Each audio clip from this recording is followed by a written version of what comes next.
بسم الله الرحمن الرحيم. أيها الذين آمنوا لا تتخذوا اليهود والنصارى أولياء بعضهم أولياء بعض ومن يتولهم منكم فإنه منهم إن الله لا يهدي القوم الظالمين. یہود اور نصارہ کو دوست نہ بناؤ، یہ ایک دوسرے کے دوست ہیں، اور جو شخص تم میں سے ان کو دوست بنائے گا وہ بھی انہی میں شمار ہوگا۔ بے شک اللہ ظالم لوگوں کو ہدایت نہیں دیتا۔ قبلہ میرا آج درس سے متعلق ہی ایک سوال ہے۔ ایک آیت میری نظر سے گزری، مجھے یاد نہیں کہ کون سی پارے کی صورت ہے، لیکن اس میں یہ ہے کہ تم مسلمانوں کو چھوڑ کر اور کافروں اور مشرکوں کو دوست نہ بناؤ۔ اب اس کی تفسیر ظاہر ہے اس کا کوئی سرکمسٹانسز ہوں گے، لیکن جس معاشرے میں اب ہم رہ رہے ہیں یہاں پر ظاہر ہے اب ہر بندے کا اپنا اپنا تعلق ہے، کسی کا ہے، لیکن کہنے کو دوست آپ بناتے ہیں، جو کہ بیسیکلی یہاں پر جس معاشرے میں رہ رہے ہیں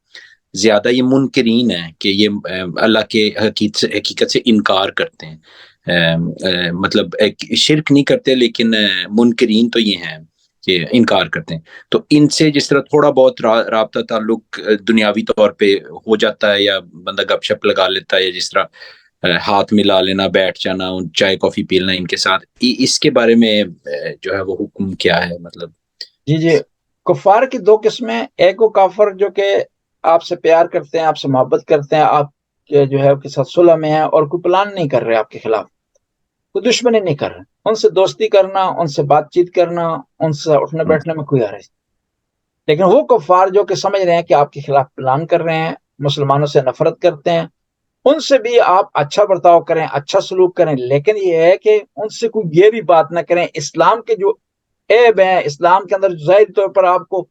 کمزوریاں دکھائی دے رہی ہیں، وہ ان کے سامنے بیان نہ کریں۔ میں آپ کو مثال دیتا ہوں، ایک دفعہ یہاں میٹنگ تھی تو گورے مسلمان سارے سکھ سارے بیٹھے ہوئے تھے، تو ایک اپنا پاکستانی چلا گیا سٹیج پر، تو اس نے جا کر جھوٹی کہانی بنا کر کے وہاں بیان کر دی، کہا کہ ایک مولانا تھا، بچے کو لے گئے وقت،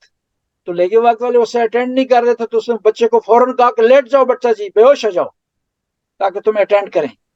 یہ نہ کوئی کہانی تھی، کوئی صرف یہ چپلوسی کرنے کے لیے ایک جھوٹی بات بتا رہا ہے، اور اس سے کتنا نقصان ہوگا اور کتنے قانون بنیں گے، کتنی سختیاں مسلمانوں پر ہوگی، اس کا کوئی کسی کو علم نہیں ہے۔ جو ہے مسلمانوں کے اندر کی بات نہ بتائی جائے اور پیار و محبت سب سے کیا جائے، اور وہ خاص طور پر جو گورے جو ہے وہ نارمل لوگ ہیں، عام لوگ ہیں بیچارے، ان کو سیاستوں سے، ان سازشوں سے، ان قوانین سے سروکار نہیں ہے، تو کوئی حرج نہیں۔ اور قبلہ مطلب ان کے ساتھ بیٹھ کے جیسے چائے کافی یا اس طرح کچھ بیٹھ کے کھانا پینا، اس میں بھی کوئی حرج نہیں ہے۔ اگر اس ٹیبل پر شراب نہیں ہے، سور کا گوشت نہیں ہے، تو آپ جو ہے وہ کھا سکتے ہیں، لیکن البتہ یہ ہے کہ یہ بھی ڈیپینڈ کرتا ہے پیسے آپ دے رہے ہیں یا وہ دے رہے ہیں۔ قبلہ جس طرح سوری اب بات تھوڑی سی آپ نے ابھی کہا جس پر کہ جس طرح میں آف شور جاتا ہوں نا، تو وہ تو ظاہر ہے ایک ٹیبل ہوتا ہے، اس پہ 5-6 بندے بیٹھ کر کھا رہے ہوتے ہیں، تو لیکن وہ اس نے اپنی پلیٹ میں اپنا فوڈ رکھا ہوا ہوتا ہے، میں نے اپنا رکھا ہوا ہوتا ہے، تو لیکن وہ تو سامنے بیٹھ کر کھا رہا ہوتا ہے، تو اس میں تو نہیں کوئی قباحت، مطلب جس طرح اس میں کوئی بات نہیں، کیونکہ مجبوری آپ کی ہے نا۔ جی میری مجبوری، جی ٹھیک ہے جی، شکریہ۔ لیکن یہ نہ ہو کہ وہ آپ کو کیا کرے، انوائٹ کر دے کہ اس کو بھی چیک کر لیں تھوڑا سا، یہ صحیح نہیں ہے۔ نہیں جی، وہ مجھے جانتے ہیں، وہ نہیں کرتے انوائٹ، ان کو پتہ ہی سے نہیں کھانا کچھ۔ شکریہ جی۔